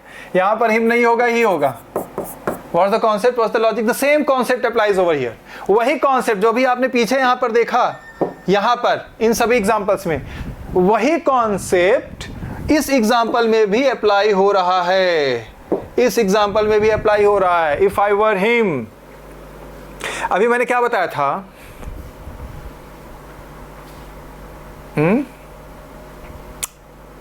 क्या बताया था? देखो यहां पर ये आई क्या है? सब्जेक्ट है। ये किसी की जगह लेने की बात करें। इफ आई वर हिम का मतलब होता है यदि मैं उसकी जगह पर होता। इसका सिंपल सा मतलब होता है यदि मैं वह होता। लेकिन ये थोड़ा सा बोलने में आपको अजीब लगता है, यदि मैं वह होता, तो हम लोग क्या बोल देते हैं? यदि मैं उसकी जगह होता। लेकिन इसका जो सही ट्रांसलेशन अगर हिंदी में किया जाए तो इसका मतलब हो गया यदि मैं वह होता, तो मैं भी सब्जेक्ट और वह भी सब्जेक्ट। मैं अगर किसी की जगह लेगा तो वो सब्जेक्ट होगा ना, ये सब्जेक्ट है, ये अगर किसी की जगह लेगा तो वो भी क्या होना चाहिए? सब्जेक्ट होना चाहिए ना। भाई एक प्रिंसिपल है, प्रिंसिपल की जगह लेगा ना, कि प्रिंसिपल किसी नॉर्मल टीचर की जगह लेगा या चपरासी की जगह लेगा। टीचर प्रमोट किया जाता है वॉइस प्रिंसिपल से, फिर वॉइस प्रिंसिपल से वो प्रिंसिपल बनाया जाता है। अब अगर कोई प्रिंसिपल है तो उसको फिर से टीचर बना दिया जाएगा क्या? प्रिंसिपल के बाद तो रिटायर हो जाएगा ना, वो उसकी ड्यूटी तो खत्म हो गई ना। मेरी बात समझ में आ रही है सबको? मैं क्या बताना चाह रहा हूं कि प्रिंसिपल को फिर से टीचर बना दिया जाएगा। Is it possible? नहीं। तो कहने का मतलब, अच्छा अब उस प्रिंसिपल की जगह जो लेगा वो भी कौन होगा? टीचर सीधा प्रिंसिपल बन जाएगा क्या? नहीं, वॉइस प्रिंसिपल जो भी उसी के जैसा होगा, वो प्रिंसिपल ही होता है वो भी। समझ गए मेरी बात को? तो इस चीज को समझ लीजिए आप सभी। तो अगर ये सब्जेक्ट है तो ये जिसकी जगह लेगा वो भी क्या होना चाहिए? सब्जेक्ट ही होना चाहिए, वो ऑब्जेक्ट नहीं होना चाहिए। ठीक है? तो यहां पर हिम नहीं होगा, क्या होगा? ही। क्या होगा? ही। ये है आपका सही उत्तर। If I were him. उसी तरह से एक दूसरा एग्जांपल दे दूं, जैसे अगर मैं कह दूं क्या, if you were me, if you were me you would never pass you would never pass। तो सेंटेंस भी गलत है। क्यों गलत है? The same thing is here. यहाँ मी नहीं होगा, क्या होगा? आई होगा, क्योंकि अगर यू यहाँ पर सब्जेक्ट है तो ये जिसकी जगह लेगा वो भी कौन होगा? सब्जेक्ट होगा। तो हमारा सही उत्तर होना चाहिए if you were I. If you were I, क्योंकि यू सब्जेक्ट है, अगर वो किसी की जगह लेगा तो वो भी सब्जेक्ट होगा। इसका सही ट्रांसलेशन होगा यदि तुम मैं होते। हालांकि यदि तुम मैं होते बोलने में हमको थोड़ा अजीब लगता है, इसलिए हम लोग क्या बोल देते हैं? हम लोग बोल देते हैं तुम मेरी जगह होते। समझ गए मेरी बात को? लेकिन अगर कोई किसी की जगह लेगा तो वो जगह उसी गरिमा, उसी पद के हिसाब का होना चाहिए। प्रिंसिपल की जगह प्रिंसिपल ही लेगा। समझ गए ना? टीचर डायरेक्ट नहीं बन जाता प्रिंसिपल, टीचर प्रमोट होता है पहले। टीचर से वो हेडमास्टर बनेगा या फिर हेडमास्टर से वाइस प्रिंसिपल बनेगा। ठीक है ना? हेडमास्टर बोला, एचओडी बनेगा, एचओडी से फिर वो वाइस प्रिंसिपल बनेगा, फिर वो प्रिंसिपल बनेगा। तो वाइस प्रिंसिपल एक ही कैटेगरी के होते हैं। समझ गए मेरी बात को भाई? तो इस चीज़ को समझ लीजिए, अपने दिमाग में डाल लीजिए। ठीक है? वैसे इसमें हम लोग एक लॉजिक और अप्लाई कर सकते हैं। वो लॉजिक ये है कि ये जो भी एग्जांपल्स मैंने यहाँ पर लिखे हैं, वर क्या है? ये लिंकिंग वर्ब है। ठीक है ना? लिंकिंग वर्ब्स क्या होते हैं? लिंकिंग वर्ब्स मैंने आपको एक वीडियो में बता रखा है, आप सभी जाके देख सकते हैं। लिंकिंग वर्ब्स जो होते हैं, be, is, am, are, was, were, ठीक है ना, बीइंग, बीइंग, ये सभी क्या लिंकिंग वर्ब्स हैं। कुछ और भी लिंकिंग वर्ब्स हैं, उस वीडियो में आप जाएंगे तो आपको सारा डिटेल वहाँ पे मिल जाएगा। फिलहाल यहाँ पे मैं आपको ये बताने की कोशिश कर रहा हूँ कि ये लिंकिंग वर्ब्स जो होते हैं, ठीक है ना, इनसे पहले जो सब्जेक्ट आया है, ठीक है, और इनके बाद या तो नाउन आता है या फिर क्या आता है, एडजेक्टिव, ठीक है। और नाउन की जगह पर अगर कुछ आएगा तो नाउन इक्विवेलेंट ही होता है, जैसे प्रोनाउन वगैरह हो। तो ये नाउन जो होता है ये क्या होता है, सब्जेक्टिव केस में ही होना चाहिए। किस में होना चाहिए, सब्जेक्टिव केस में। तो मैं थोड़ा साफ लिख देता हूं, ये जो नाउन है, ये जो नाउन है, ये कौन से केस में होना चाहिए, ये होना चाहिए सब्जेक्टिव केस में। तो इस नाउन की जगह जो भी आएगा वो भी सब्जेक्टिव केस में होगा ना। यहाँ नाउन नहीं आया है, नाउन की जगह प्रोनाउन आया है। अब भाई मैं इसको ऐसे भी तो लिख सकता था, इफ आई वर राहुल, तो राहुल क्या है, नाउन है ना। अब नाउन हटा के मैंने उसकी जगह एक प्रोनाउन लिखा दिया, हिम। तो मैं जब ये बोल रहा हूं कि सब्जेक्ट के बाद लिंकिंग वर्ब्स, और ये जो भी लिंकिंग वर्ब्स हैं इनके बाद आता है नाउन या प्रोनाउन, ठीक है ना, ये जो भी लिंकिंग वर्ब्स हैं इनके बाद आता है कोई नाउन या एडजेक्टिव। तो नाउन की जगह पे प्रोनाउन आ सकता है कि नहीं आ सकता है, क्योंकि प्रोनाउन क्या होता है, नाउन की जगह पर यूज किया जाता है। तो चाहे वो नाउन हो चाहे प्रोनाउन हो, वो कौन से केस में होने चाहिए, सब्जेक्टिव केस में ही होने चाहिए। इसलिए ये जो है सब्जेक्टिव केस में होगा। और क्यों होगा सब्जेक्टिव केस में, लॉजिक मैंने आप सभी को समझा दिया है, क्योंकि वहां पर वो उसकी जगह होने की बात कर रहा है, उसकी जगह लेने की बात कर रहा है। तो जो जिसकी जगह लेगा वो उसी पद के, उसी गरिमा का होना चाहिए। समझ गए ना, उसी के हिसाब का होना चाहिए, यानी उसी के जैसा होना चाहिए। यानी सब्जेक्ट है तो सब्जेक्ट होना चाहिए, ठीक है ना। तो ये एक बहुत इंपॉर्टेंट पॉइंट था, और इसमें बहुत सारे बच्चे जो है गलतियां करते हैं, लेकिन अब ये गलती नहीं होनी चाहिए आप लोगों से। समझ गए मेरी बात को, ये गलती अब आप लोगों से नहीं होनी चाहिए। ऐसी छोटी मोटी गलतियां अब आपके नज़र में तुरंत पकड़ में आ जानी चाहिए। अब जब भी आप ऐसे एग्जाम्पल्स कहीं पर भी देखें, तुरंत आप समझ लें कि ये गलती यहाँ पर है, ठीक है। ओके, आगे बढ़ते हैं। नेक्स्ट क्या है, देखिए अब इसमें चौथा पॉइंट मैं आपको जो बताने जा रहा हूं है बहुत सिंपल, उसमें बताने के लिए कुछ है नहीं। मैं बस आपको टेस्ट करना चाह रहा हूं जो भी अब तक मैंने आपको पढ़ाया है चौथे पॉइंट में।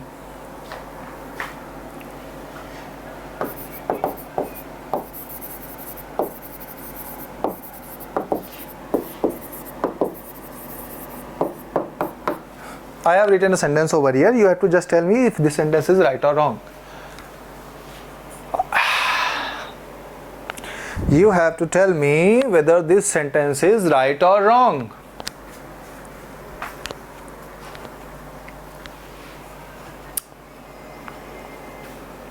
बोलो डियर स्टूडेंट्स। देखिए यहाँ पे ये सेंटेंस गलत है। आप में से कई लोग सोच रहे होंगे गलत क्यों है, कई लोग तो इस सेंटेंस को समझ ही नहीं पा रहे होंगे, है ना। लेकिन सेंटेंस बहुत ही सिंपल है।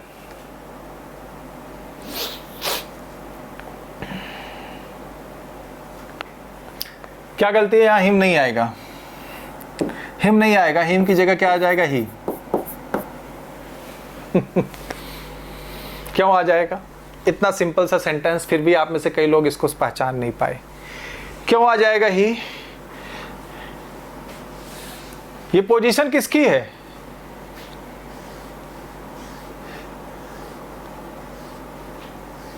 ये पोजीशन किसकी है, सब्जेक्ट की है ना। ये जो पूरी पोजीशन है किसकी है, सब्जेक्ट की है।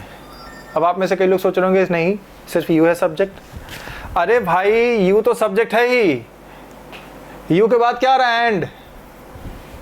एंड क्या है, कोऑर्डिनेटिंग कंजंक्शन है। एंड क्या है, कोऑर्डिनेटिंग कंजंक्शन। एंड और ये सब क्या है, कोऑर्डिनेटिंग कंजंक्शन है। और भी कुछ है तो एंड और की स्पेशली मैं बात कर रहा हूं यहाँ पर। एंड और कोऑर्डिनेटिंग कंजंक्शन है, और इन दोनों कोऑर्डिनेटिंग कंजंक्शन से हमेशा एक जैसी चीजें जोड़ी जाती हैं। एंड और दोनों कोऑर्डिनेटिंग कंजंक्शन है, और इन दोनों से हमेशा एक जैसी चीजें जोड़ी जाती हैं।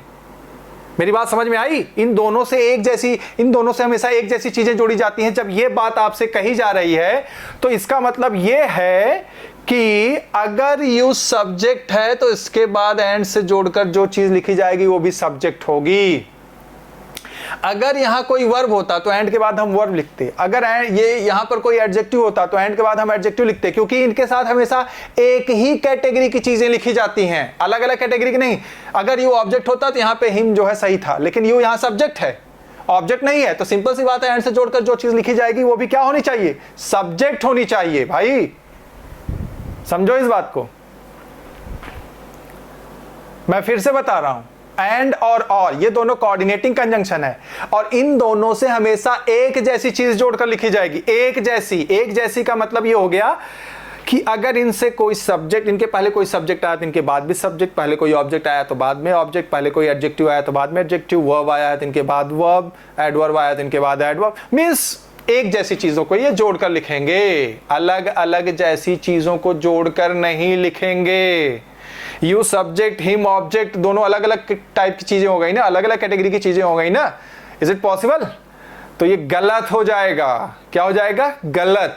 तो इस चीज को अब आप अपनी दिमाग में बैठा के रख लो, ठीक है? तो यही यहां पर गलती थी, यू एंड हिम नहीं होगा, यू एंड ही होगा। क्या होगा? You and he, you and he, ठीक है ना? You and I, you and she, अगर यू सब्जेक्ट है तो। Got my point everybody? If you got, then we'll move further. What will be our next move? देखिए, अगली move मैं इसी से रिलेटेड बात करता हूँ। अभी मैं इसी चार्ट पे बात कर रहा हूँ। अभी जो हम पढ़ रहे थे किसके बारे में पढ़ रहे थे? सब्जेक्टिव केस के बारे में, कि हम सब्जेक्टिव केस कहाँ कहाँ यूज करते हैं। आई होप आप सभी के समझ में आ गया होगा कि हम सब्जेक्टिव केस कहाँ कहाँ यूज करते हैं, ठीक है? यही 3-4 जगह ऐसी है जहाँ पर हमें सब्जेक्टिव केस का विशेष ध्यान रखना चाहिए, ठीक है ना? अब बात करते हैं ऑब्जेक्टिव केस की। तो ऑब्जेक्टिव केस बहुत सिंपल है। ऑब्जेक्टिव केस कहाँ यूज किया जाता है? ऑब्जेक्टिव केस 2 ही चीजों के बाद यूज किया जाता है। ऑब्जेक्ट कहाँ आता है वहीं पर ऑब्जेक्टिव केस लिखा जाएगा, और 2 ही चीजें ऐसी हैं जहाँ पर ऑब्जेक्ट आता है, एक तो वर्ब के बाद या मेन वर्ब के बाद, और दूसरा प्रीपोजिशंस के बाद। मेन वर्ब के बाद और दूसरा प्रीपोजिशंस के बाद। फिर से बोलिए मेरे साथ, मेन वर्ब के बाद और प्रीपोजिशंस के बाद। अब तक आप सिर्फ यही समझ रहे थे कि ऑब्जेक्ट जो है मेन वर्ब के बाद आता है, लेकिन मैं आपको बता दूं ऑब्जेक्ट प्रीपोजिशंस के बाद भी आता है, ठीक है ना? दोनों में डिफरेंस क्या है? मेन वर्ब के बाद जो ऑब्जेक्ट आएगा वो मेन वर्ब का ऑब्जेक्ट होगा, प्रीपोजिशंस के बाद जो ऑब्जेक्ट आएगा वो प्रीपोजिशंस का ऑब्जेक्ट होगा, लेकिन इन दोनों के बाद ही ऑब्जेक्ट लिखा जाता है। और इसलिए अगर वहां पर कोई प्रोनाउन आ रहा है तो वह कौन से केस में लिखा जाना चाहिए? ऑब्जेक्टिव केस में लिखा जाना चाहिए। कौन से केस में लिखा जाना चाहिए? ऑब्जेक्टिव केस में लिखा जाना चाहिए। समझ गए मेरी बात को? अगर इतनी सी बात समझ गए हैं तो आइए फिर हम जो है एग्जाम्पल ले लेते हैं। यहां पर थे ना हम लोग, ठीक है? देखिए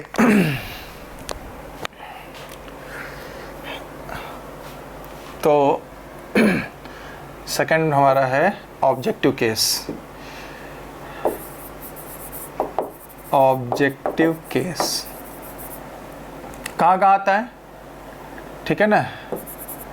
मेन वर्ब प्लस ऑब्जेक्ट और प्रीपोजिशंस। ध्यान दीजिए, इसको प्रीपोजिशन नहीं पढ़ना है, प्रीपोजिशन नहीं होता है, प्रीपोजिशन। प्रीपोजिशन, प्रीपोजिशन जल्दी से पढ़ना है, प्रीपोजिशन, ठीक है ना? Plus object, preposition plus object, preposition plus object, ठीक है? अब प्रीपोजिशंस क्या होते हैं? नॉर्मली तो आप सभी प्रीपोजिशंस पढ़े ही हुए हैं, जैसे कि एट, इन, ऐसे तमाम, है ना? ये सब तो आप पढ़े हुए हैं। इसके अलावा कुछ और भी हैं जो sorry, I am sorry, prepositions हैं लेकिन शायद आप नहीं जानते, जैसे कि बट, ये भी एक प्रीपोजिशन है, बट कंजंक्शन भी है, समझ गए ना? बट प्रीपोजिशन भी है, बट रिलेटिव प्रोनाउन भी है, समझ गए ना? आगे जब रिलेटिव प्रोनाउन पढ़ेंगे तो वहां देखेंगे, ठीक है? एक्सेप्ट, लाइक जनरली आप ये समझते हैं कि वो एक वर्ब है जिसका मतलब है पसंद करना, लेकिन मैं आपको बता दूं लाइक एक प्रीपोजिशन भी है और इसका मतलब होता है कि जैसे, समझ गए ना? और अनलाइक, तो जनरली इनके बारे में आप नहीं जानते रहे होंगे कि ये प्रीपोजिशन है। जनरली प्रीपोजिशन बोलने पर बच्चा यही समझता है कि एट, इन, बिलो, बिटवीन, एमंग, एमंगस्ट, यही सब प्रीपोजिशंस हैं, लेकिन ये सब भी प्रीपोजिशंस के रूप में कार्य करते हैं। तो ये सब बातें पढ़ने से आती हैं, ठीक है ना, लेकिन हम लोग तो पढ़ते ही नहीं है। हम लोग तो क्या करते हैं, हम लोग तो फ्री की चीज़ें ढूंढ रहे होते हैं, कहीं पर हमें कुछ मिल जाए, हम पढ़ लें और एग्ज़ाम हमारा क्रैक हो जाए। ऐसा नहीं है, आपको डिटेल में सारी चीज़ें पढ़नी पड़ती हैं। लेकिन हम लोग डिटेल में पढ़ने के बजाय हम लोग जाते हैं, ग्रामर की एक बुक लेकर आते हैं और उसको पढ़ने की कोशिश करते हैं। फिर उसमें बहुत सारी चीज़ें हमारे समझ में नहीं आती हैं, तो हम लोग कोई भी सस्ता वाला कहीं से भी कोर्स ज्वाइन कर लेते हैं, भले ही उस टीचर को पढ़ाने आता हो, ठीक ढंग से नहीं आता हो। जनरली हम लोग क्या करते हैं, जाते हैं डेमो क्लास लेते हैं। डेमो क्लास में क्या होता है कि फर्स्ट के 2, 3, 4, 5 या 6, 8, 10 क्लास जो है बहुत मज़ेदार होती है, क्योंकि टीचर उसमें खूब जोक सुना रहा होता है, खूब मज़ा आ रहा होता है, हा हा हु हे हो चल रहा होता है। But after a period of time the students realize that कि उसने कुछ भी गेन नहीं किया है, ही डिडंट गेन एनीथिंग, ठीक है ना। वो जहाँ था वहीं है, उल्टा और पीछे चला गया। पीछे क्यों चला गया? पीछे इसलिए चला गया क्योंकि उसका टाइम का लॉस हुआ ना। Time is money, money you can earn but you can't earn time. Getting my point? You can earn money but you can't earn time. So save time and earn money. समय बचाओ, पैसा कमाओ। मेरी बात समझ में आ रही है? तो ऐसे ही जाकर किसी का कोर्स मत ज्वाइन कर लो। बहुत लोग पढ़ा रहे हैं, मेरे कई सारे पढ़ाए हुए स्टूडेंट्स आज पढ़ा रहे हैं, बट आपको एक ऑथेंटिक सोर्स चाहिए। कहां से हम पढ़ें, किससे पढ़ें, एंड बी सीरियस। अपनी लाइफ की कॉमेडी मत बनाओ। जो क्लास में सुन के आप कॉमेडी सुन रहे होते हो ना, क्लास में बैठ के, तो आप एक्चुअली हा उस कॉमेडी पर नहीं हंस रहे होते हो। हा आप अपनी लाइफ के ऊपर हंस रहे हो, क्योंकि आप अपनी लाइफ की कॉमेडी बना रहे हो। समझ गए मेरी बात को? तो don't make comedy of your life. अपनी लाइफ की कॉमेडी मत बनाइए भाई। बी सीरियस, ठीक है ना, and be a follower. Follower बनिए जब तक कि आपका सिलेक्शन नहीं हो जाता। उसके बाद आप छोड़ दीजिए, ठीक है अब मेरा इस टीचर से कोई नाता नहीं है, मैं तो बन गया। लेकिन जब तक नहीं बन जाते पकड़ के रखिए, चेंज मत करिए। हम लोग क्या करते हैं, अरे इधर नहीं उधर, उधर नहीं उधर, उधर नहीं उधर, और over a period of time we gather a good experience. We gather a good experience of what? We gather a good experience of coachings. Coachings का हमारे पास एक अच्छा एक्सपीरियंस हो जाता है। क्या क्या? यहाँ बढ़िया अंग्रेजी पढ़ाई जाती है, यहाँ बढ़िया गणित पढ़ाया जाता है, यहाँ बढ़िया रीजनिंग पढ़ाते हैं, यहाँ बढ़िया हिस्ट्री पढ़ाते हैं, वो सर बढ़िया जो है पॉलिटी पढ़ाते हैं, और फिर हमारे एरिया से आने वाले बच्चों को हम लोग बाद में गाइड कर रहे होते हैं कि मेरा तो नहीं हुआ लेकिन तुम्हें करना है तो अंग्रेजी यहाँ पढ़ना। उस बच्चे का भी फिर कुछ नहीं होगा, क्योंकि आपका जो एक्सपीरियंस है वो भी किसी काम का नहीं है। एक्सपीरियंस किस चीज़ में होना चाहिए? एक्सपीरियंस इस चीज़ में होना चाहिए मेरा सिलेक्शन कैसे हुआ।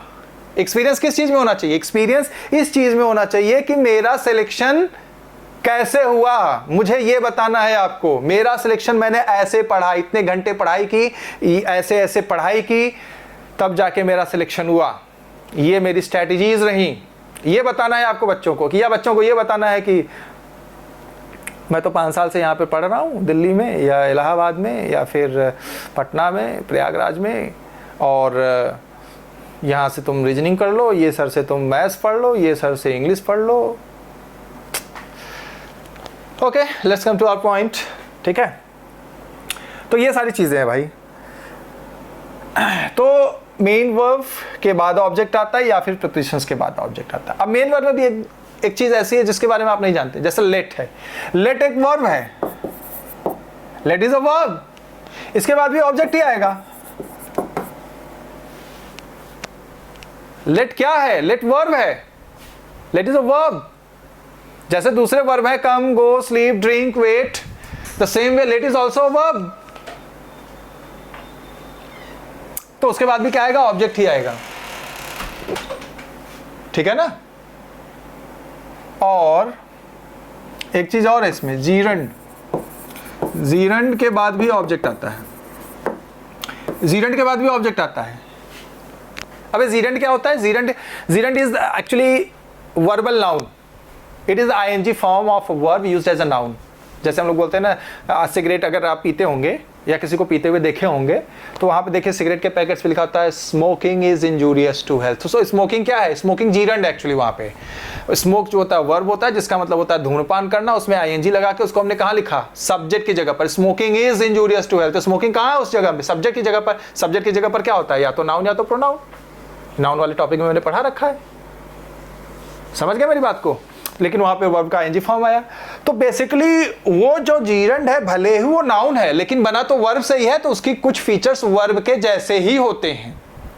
जैसे वर्ब के बाद ऑब्जेक्ट आता है तो जीरेंट के बाद भी ऑब्जेक्ट आ सकता है, क्योंकि बना वर्ब से ही है तो पूरी तरह से नाउन नहीं बन जाता, उसके कई सारे फीचर्स वर्ब की तरह ही होते हैं। वो आगे हम जीरेंट टॉपिक में पढ़ेंगे, लेकिन यहाँ पे छोटी सी बात आप ये समझ लीजिए कि चूंकि ये बना होता है वर्ब से ही, इसलिए इसके कुछ फीचर्स वर्ब से मैच करते हैं। इसलिए वर्ब जैसे अपने साथ एक ऑब्जेक्ट रख सकता है तो जीरेंट भी अपने साथ एक ऑब्जेक्ट रख सकता है। समझ गए मेरी बात को? तो अगर ये सारी बातें क्लियर हो गई तो इनके ऊपर मैं फटाफट एक एग्जाम्पल दे देता हूँ। जैसे अगर मैं ये कहूँ क्या कि अगर मैं ये कहूँ क्या he helped you and I, अगर ये सेंटेंस आपसे कहा जाए तो सेंटेंस क्या हो जाएगा? गलत हो जाएगा। बहुत ही सिंपल है। क्यों? क्योंकि यहाँ पर ये जो है आपका मेन वर्ब है, मेन वर्ब के बाद क्या आता है? ऑब्जेक्ट आता है। तो यू क्या है? ऑब्जेक्ट है।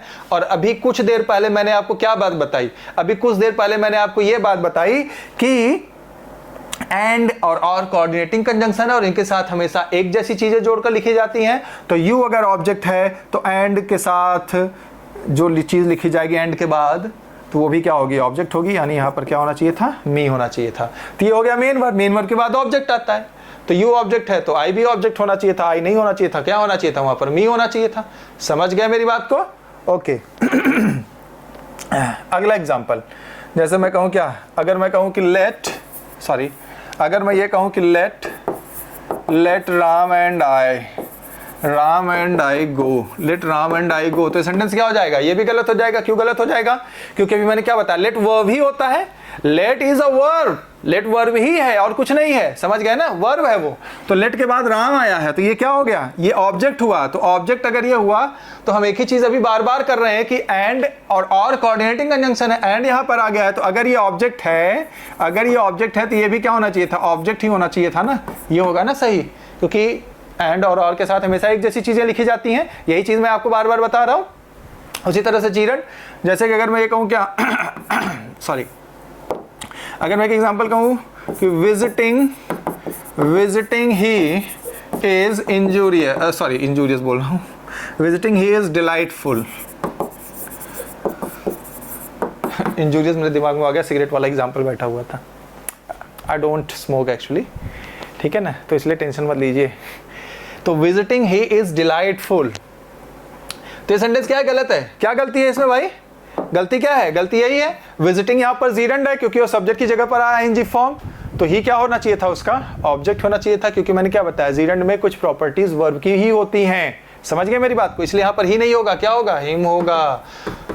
तो जैसे वर्ब एक ऑब्जेक्ट रख सकता है, जैसे लेट एक वर्ब है उसने अपने साथ ऑब्जेक्ट रखा राम और मी को, उसी तरह से विजिटिंग भी वर्ब है, मतलब वर्ब से बना है, तो वो फीचर उसके अंदर है, वो ऑब्जेक्ट रख सकता है। ठीक है? क्लियर है? समझ गए मेरी बात को? तो ये चीज़ है। अब प्रीपोजिशंस का एग्जांपल्स देख लीजिए। प्रीपोजिशंस क्या है? जैसे मैंने कहा कि कोई भी प्रीपोजिशन, जैसे अगर मैं ये कहूँ क्या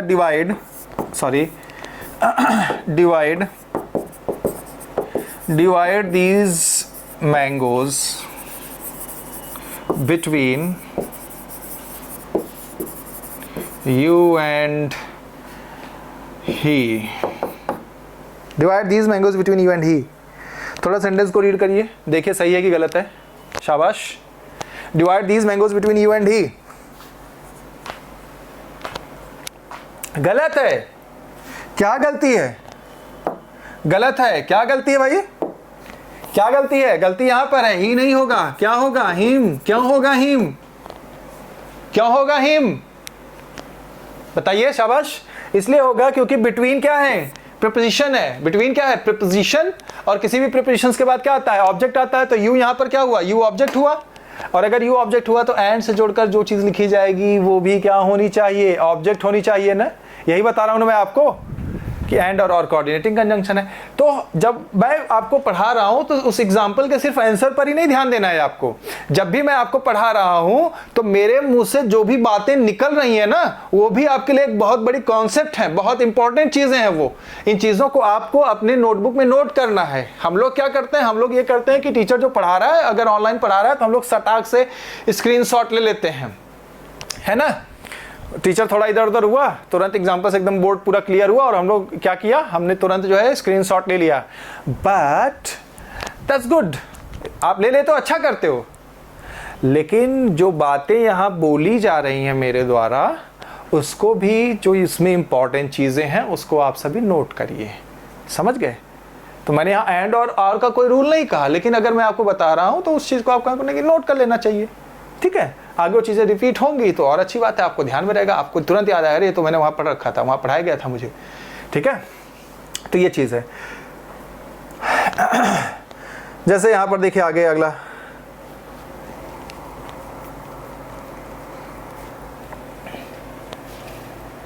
नो वन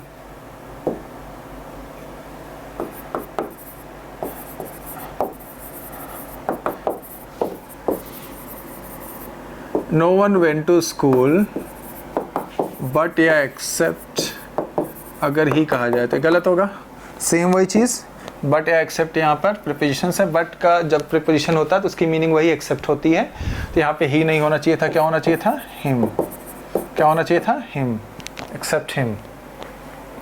लेकिन इसमें एक चीज़ ध्यान देना, नोट मैं लिख रहा हूँ, इस चीज़ का ध्यान देना। आप सभी देख सकते हैं कि बट यहाँ पर कहाँ है, मेन वर्ब के बाद। यह है आपका मेन वर्ब और यह है आपका बट। समझ गए मेरी बात को? बट कहाँ पर आया हुआ है, मेन वर्ब के बाद आया हुआ है। कहाँ पर आया हुआ है, मेन वर्ब के बाद। लेकिन अभी जो रूल मैं आपको बताने जा रहा हूँ ये आपको किसी बुक में नहीं मिलेगी। It is only there in the Cambridge dictionary. समझ गए ना, कैम्ब्रिज डिक्शनरी में ये रूल है। और एसएससी के एग्जाम में भी एक बार ये पूछा गया है, ठीक है, बहुत पहले। क्या देखिए यहाँ पर सेंटेंस इंप्रूवमेंट में पूछा हुआ था, नो वन। नोट को मैं ना रेड कलर में लिख रहा हूँ क्योंकि ये बहुत इंपॉर्टेंट है। और जैसा कि मैंने कहा, ये रूल आपको किसी किताब में नहीं मिलेगा, सिर्फ कैम्ब्रिज डिक्शनरी में मिलेगा। ठीक है, नोट, अगर नो वन बट और ऑप्शन में आ जाए ही या हिम went to school, तो आपने रूल क्या पढ़ रखा है, आपने रूल ये पढ़ रखा है कि but is a preposition.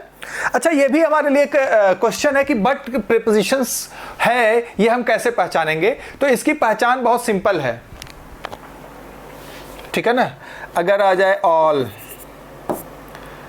Nobody, no one, ठीक है ना, नन, ऐसे तमाम आ जाए और उसके साथ बट आए, तो बट क्या है, बट क्या है, बट प्रीपोजिशन है। समझ गए मेरी बात को, बट इज अ प्रीपोजिशन। ठीक है ना। हम कैसे पहचानेंगे कि बट प्रीपोजिशन है, हम ऐसे पहचानेंगे कि सेंटेंस की शुरुआत all, nobody, no one, none इन सब से हुई होगी। तो बट क्या है, क्या होगा आगे, बट आया हुआ है तो वो क्या है, प्रीपोजिशन है। ठीक है, अब ये जो एग्जांपल मैंने आपको दे रखा है, नो वन बट ही या हिम वेंट टू स्कूल, तो आप ये कहेंगे तो बहुत सिंपल है, but is a preposition over here because it is used after no one and that's why him is correct, he is wrong. लेकिन मैं आपको बता दूं कि यहाँ पर दोनों सही है, यहाँ पर ये भी सही है, ये भी सही है। लेकिन मैं आपको एक चीज़ और बता दूं कि ये ज़्यादा फॉर्मल है और इसीलिए ये ज़्यादा सही है। एसएससी के एग्ज़ाम में एक बार ऐसा क्वेश्चन आया हुआ है, वहाँ पे ये दे रखा था क्वेश्चन में, इसको अंडरलाइन किया था, इम्प्रूव करना था, नीचे ऑप्शंस में ही दे रखा था। तो एक चीज आप समझ लीजिए, हम लोग इनफॉर्मल से फॉर्मल और फॉर्मल से ज्यादा फॉर्मल की तरफ बढ़ते हैं। तो ये जो ही है ना, it is more formal, it is correct, it is formal, it is correct. क्योंकि हम जो भी पढ़ते हैं, मैं जो भी पढ़ाता हूँ, इट इज फॉर्मल इंग्लिश। इसीलिए मेरा नाम क्या है, फॉर्मल इंग्लिश बाय प्रताप। मतलब मैं जो भी कोर्स चलाता हूँ उसका नाम है formal English by Pratap Singh. समझ गए ना। तो दिस इज करेक्ट, क्योंकि हमने जो रूल पढ़ा वो तो गलत है नहीं, वो तो सही है, ही करेक्ट है। लेकिन अगर इंप्रूवमेंट में आ गया तो मैं आपको ये बता रहा हूं कि ये ज्यादा सही माना जाता है। In a more formal manner we use subject और we use subjective case if but is use before main verb. अब यहां पे मेन वर्ब कहां है? ये रहा आपका मेन वर्ब, बट कहां है? पहले है। समझ गए मेरी बात को? तो दिस इज मोर फॉर्मल, ये क्या है? ज्यादा फॉर्मल है। समझ गए मेरी बात को? तो जो ज्यादा फॉर्मल होता है ज्यादा सही है, ठीक है, कैम्ब्रिज डिक्शनरी में। समझ गए मेरी बात को? तो ये चीज अच्छे से समझ लो, ठीक है। अगर बट आता है मेन वर्ब के बाद में तो सिर्फ ऑब्जेक्टिव केस आएगा, लेकिन अगर बट आता है मेन वर्ब से पहले तो you can use either subjective case or objective case, but subjective case is more formal। तो अगर कभी सेंटेंस इंप्रूवमेंट टाइप में ये क्वेश्चन आ गया तो आपको ये चीज़ ध्यान में रखनी है। समझ गए ना? क्योंकि सेंटेंस इंप्रूवमेंट वाले क्वेश्चन में हम लोग इनफॉर्मल से फॉर्मल और फॉर्मल से मोर फॉर्मल की तरफ बढ़ते हैं। समझे? आगे देखिए नेक्स्ट। बाकी तो हो गया लाइक और अनलाइक का भी इसी तरीके से, जैसे लाइक और अनलाइक भी प्रिपोजिशन है। जैसे अगर मैं कहूँ क्या अगर मैं कह दूँ he wants to become like, अगर मैं कहूँ I तो ये क्या होगा? गलत होगा। I की जगह यहाँ पर क्या होना चाहिए था? me। समझ गए? he wants to become like me, वो मेरे जैसा बनना चाहता है, ठीक है। तो ये है आपका पर्सनल प्रोनाउन के कुछ नियम, सब्जेक्टिव केस और ऑब्जेक्टिव केस से रिलेटेड, ठीक है। ये दिखने में और सुनने में तो बड़े आसान लगते हैं, लेकिन इन सब चीज़ों पर हमारा ध्यान नहीं जाता, और इन सब चीज़ों के ऊपर भी एग्जाम में क्वेश्चंस पूछे हुए हैं। लेकिन हम लोग तो पहले से ही इन चीज़ों को अंडर एस्टिमेट करके बैठे हुए हैं कि अरे नाउन में क्या पढ़ना, अरे प्रोनाउन में क्या पढ़ना। और अभी बहुत सारी बातें हैं पढ़ाने के लिए, लेकिन टाइम ज़्यादा हो रहा है, टाइम ज़्यादा हो रहा है, इसलिए अभी मैं नहीं पढ़ा रहा हूँ। आगे की वीडियो में मैं दिखाऊंगा आपको और क्या सारी चीज़ें हैं। जैसे अभी मैंने पीछे बताया था क्या कि इस वाली स्लाइड में मैंने बताया था ना आपको, कहाँ गया ये जो यहाँ पे लिखा है कि माई फ्रेंड्स एंड आई क्यों हुआ, आई एंड माई फ्रेंड्स क्यों नहीं हुआ, ये भी इसी में आएगा, वो आगे हम देखेंगे। तो ऐसी बहुत सारी बातें और भी कुछ चीज़ें हैं जो भी मैंने नहीं बताई पर्सनल प्रोनाउन में।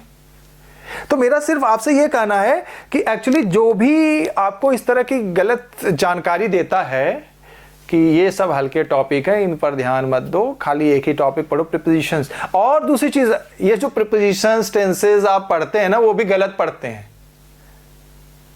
बहुत सारी चीज उसमें आप गलत पढ़ते हैं या आपको गलत पढ़ाया गया है।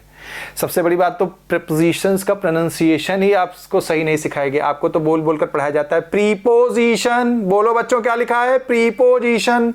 बच्चा भी वहां पढ़ रहा होता है प्रीपोजिशन, पोपो कर रहा होता है। So be very careful. This is about your life. This is about your career. समझ गए ना? तो take it seriously. इसको जो है गंभीरता से लीजिए, अच्छे से पढ़िए, ठीक है। मैं हमेशा आपकी हेल्प के लिए हूँ, और जब भी मेरी ज़रूरत हो आप मुझे जो है यहाँ पर ढूंढ सकते हैं यूट्यूब पर, परिणाम कोचिंग सेंटर में मुखर्जी नगर में मिल जाऊँगा मैं आपको, ठीक है ना। वहाँ से मेरे बारे में जानकारी ले सकते हैं। लेकिन पढ़िए, पढ़ने का कोई ऑप्शन नहीं है। अगर नौकरी चाहिए तो भाई पढ़ना पड़ेगा। जो बेरोजगारी लोग चिल्लाते हैं ना, चिल्लाने से नौकरी नहीं मिलती। चिल्लाने से किसी को आज तक नौकरी मिली है? मुझे बता दो। बहुत लोगों ने आंदोलन किया बेरोजगारी, किसी को नौकरी मिली? नहीं मिली। तो ये भीड़ में मत बहो आप सभी। आपका सिर्फ एक ही एम है, एक ही टारगेट होना चाहिए, पढ़ना पढ़ना और पढ़ना, ठीक है। तो आज के लिए फिलहाल इतना ही। आप सभी इस वीडियो को देखिए, इसे लाइक करिए, सब्सक्राइब करिए, शेयर करिए ज़्यादा से ज़्यादा। आज के लिए thank you very much. Ta-ta, bye bye.